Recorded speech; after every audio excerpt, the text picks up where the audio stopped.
Hello and welcome to The Top Story, a podcast with the headlines of the day from our correspondents around the world. I'm Tianlu. Coming up in this edition.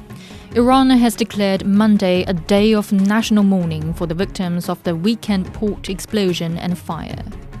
Security forces from India and Pakistan have exchanged fire along the border following last week's attack on tourists in Indian-controlled Kashmir. And Canadian Prime Minister Mark Carney says US President Donald Trump's tariff policies have betrayed Canada. We begin in Asia.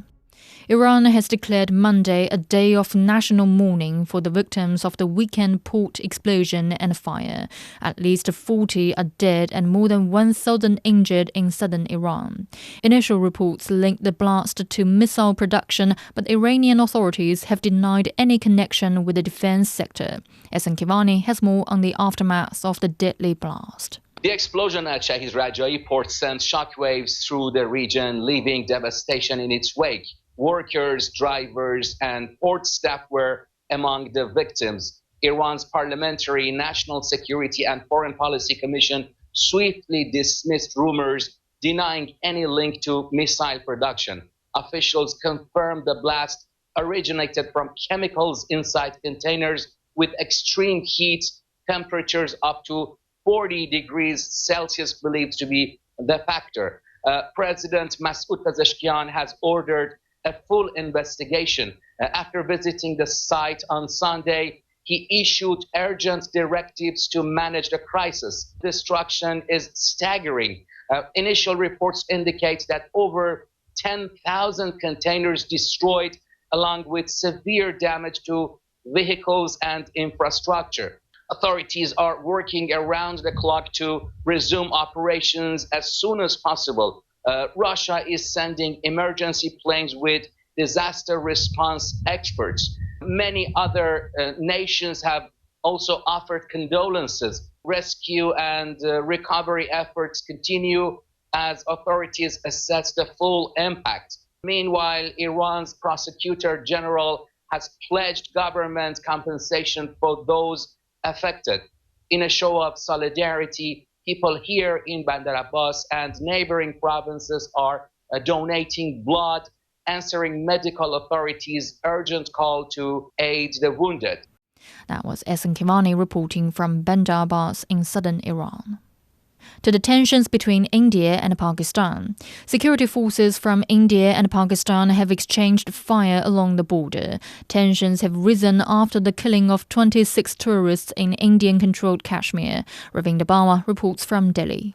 Well, the search operations have been intensified in the forests of Jammu and Kashmir.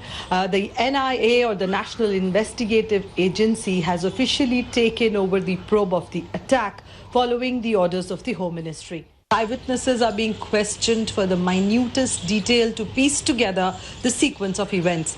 The NIA teams are also scrutinizing entries and exits. More than 100 residences of alleged militant supporters have been searched and hundreds of local people detained for further investigations. Sunday was the exit deadline for Pakistani nationals, as India has suspended all visa services as a part of its strong response to the attack. The Atari border has been busier than usual since morning. Emotional scenes played out at the border as families said goodbye to their loved ones. About 250 Pakistani nationals crossed the border on Sunday. The Indian Navy released videos showing anti-ship missiles being tested to demonstrate readiness for any eventuality. Here in Delhi, the Prime Minister addressed the nation in his monthly radio program, asking people to stay united in this time of crisis. The Chief of Defence Staff has met with the Defence Minister, while the diplomatic coercive measures are still being implemented.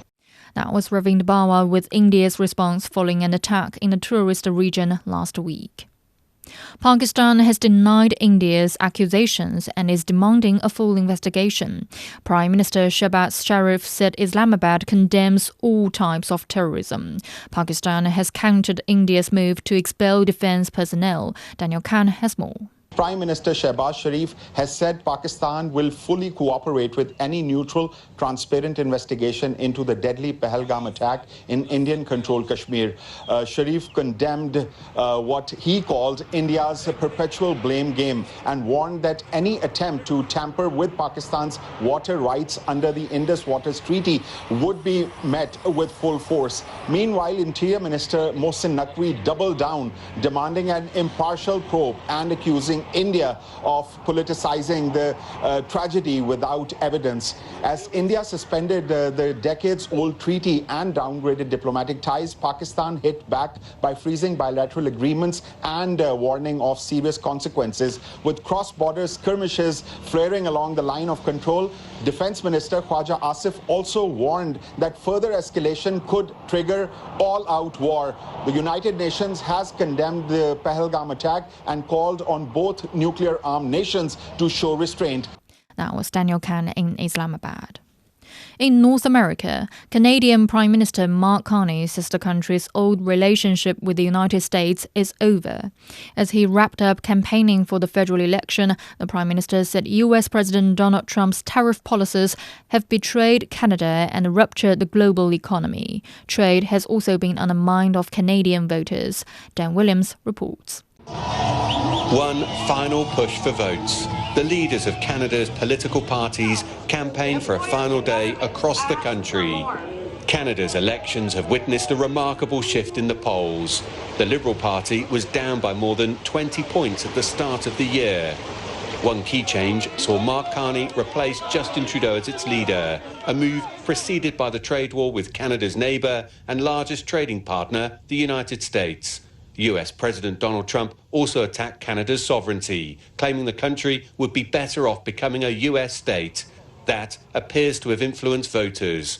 The polls now have the Liberal Party just ahead of the Conservatives and its leader and former frontrunner Pierre Poilievre.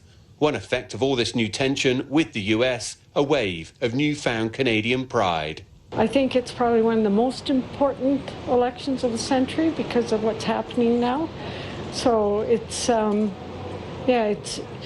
we need somebody strong in place that can push back. I think for a long time we've been complacent because we've had this major friendship with the U.S. And then somebody comes along and decides that, well, we're not so neighborly. Well, now we have to stand up for ourselves. Whichever party wins, its leader will be faced with a grim economic reality that an extended trade war with the U.S. would seriously impact the economy here. Given that 75–80% of our trade is with the US, the estimates are that it's going to knock off a couple of percentage points of GDP, which is really painful. It really depends on how this whole story plays out with the auto industry, the auto tariffs, and to what extent the Americans are doubling down on bringing back manufacturing. That would seriously lead to job losses. This has been a remarkable election campaign. The wild shift in opinion polls, astonishing. But now comes the poll that really matters, as Canadians across the country head to voting booths to make their binding decision. That was Dan Williams on Canadians heading to the polls with US tariffs looming over relations. Staying in Canada, prosecutors in British Columbia have charged a 30-year-old man with murder after a car ramming attack that killed 11 people at a Filipino heritage festival in Vancouver. Kaji Adam Low is facing 8 counts of second-degree murder and possibly more charges. Investigators have ruled out terrorism and said the suspect had a history of mental health issues. The incident shook the nation ahead of the federal election. The Vancouver mayor says he has ordered a full review of the city's safety measures. Louise Greenwood has more. Eyewitnesses report seeing a black SUV being driven erratically in the area shortly after 8 p.m. local time. There's a car that went just through the whole street and just hitting everyone. I saw one man on the ground, and then as I go further towards the end where the car went, then there's more casualties. The incident happened as thousands from Vancouver's Filipino community were celebrating an annual traditional festival. Victims were left alongside food trucks where moments before many had been singing and dancing. A concert featuring members of the pop band The Black Eyed Peas had just ended. I don't even know what to say. This was a great day, wonderful event. huge community event, and have ended in tragedy like this. A 30-year-old man who police say was known to them in certain circumstances was arrested at the scene. But the authorities say the attack does not appear to be terrorist-related. Now was Louise Greenwood reporting. And finally, China's Shenzhou 19 and 20 crews have completed the handover aboard the Tiangong space station. Shenzhou 19 astronauts have delivered the space station's symbolic key to their successors. The 3 astronauts will return home on Tuesday. Shenzhou 20 will stay in orbit for 6 months. Meanwhile, industry leaders from China have attended an aviation event in Mexico with the aim of attracting international cooperation. Alastair Beverstock reports. As a fighter jet roars over Mexico's largest military airbase, it's not the only sight wowing the crowds. At FAMEX, Latin America's leading aerospace industry expo, the latest technology from around the world is on display. International collaboration is everything for Mexico, not only to attract investment, but to jointly develop things in aerospace or defense engineering. Those international ties are vital for Mexico's $2.5 billion aerospace sector. Mexico's aerospace sector has projected 15% growth by 2030, given continued demand for aircraft. Both Chinese and European aerospace companies are actively investing here, attracted by the skilled labour force and the strategic location. Exhibiting here are global giants such as China Aerospace, whose international wing, Great Wall, is building on solid regional foundations. The Chinese government attached great importance to the relationship with the Latin American countries. In recent years, we have had a lot of cooperation, supplied satellites to Venezuela and Bolivia. And also we had cooperation in satellites with Brazil. We're looking forward to more and more cooperation. Private sector companies are also here from around the world. John Murphy's Endoscope camera company is based in Canada, but collaboration with Chinese companies has resulted in products that are breaking new ground in Latin America. China is certainly a leader in this space. Even over the past 10 to 15 years, there's been some giant leaps by innovation and so on in the Chinese product, and a willingness to partner with North American distribution.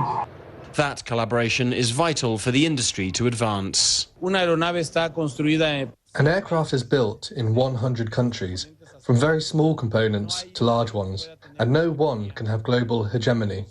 We don't see international collaboration ending, because that would ground global aviation. That was a report from Mexico about space cooperation with international partners, including China. Recapping today's headlines, Iran has declared Monday a day of national mourning for the victims of the weekend port explosion and fire. Security forces from India and Pakistan have exchanged fire along the border following last week's attack on tourists in Indian-controlled Kashmir. And Canadian Prime Minister Mark Carney says US President Donald Trump's tariff policies have betrayed Canada. That's it for this edition of The Top Story, a podcast that brings you world headlines every weekday. For more news in politics, business, sports and culture, you can subscribe to The Beijing Hour, a one-hour podcast news magazine program. We welcome and appreciate all ratings and reviews. I'm Tianlu. Thank you for listening.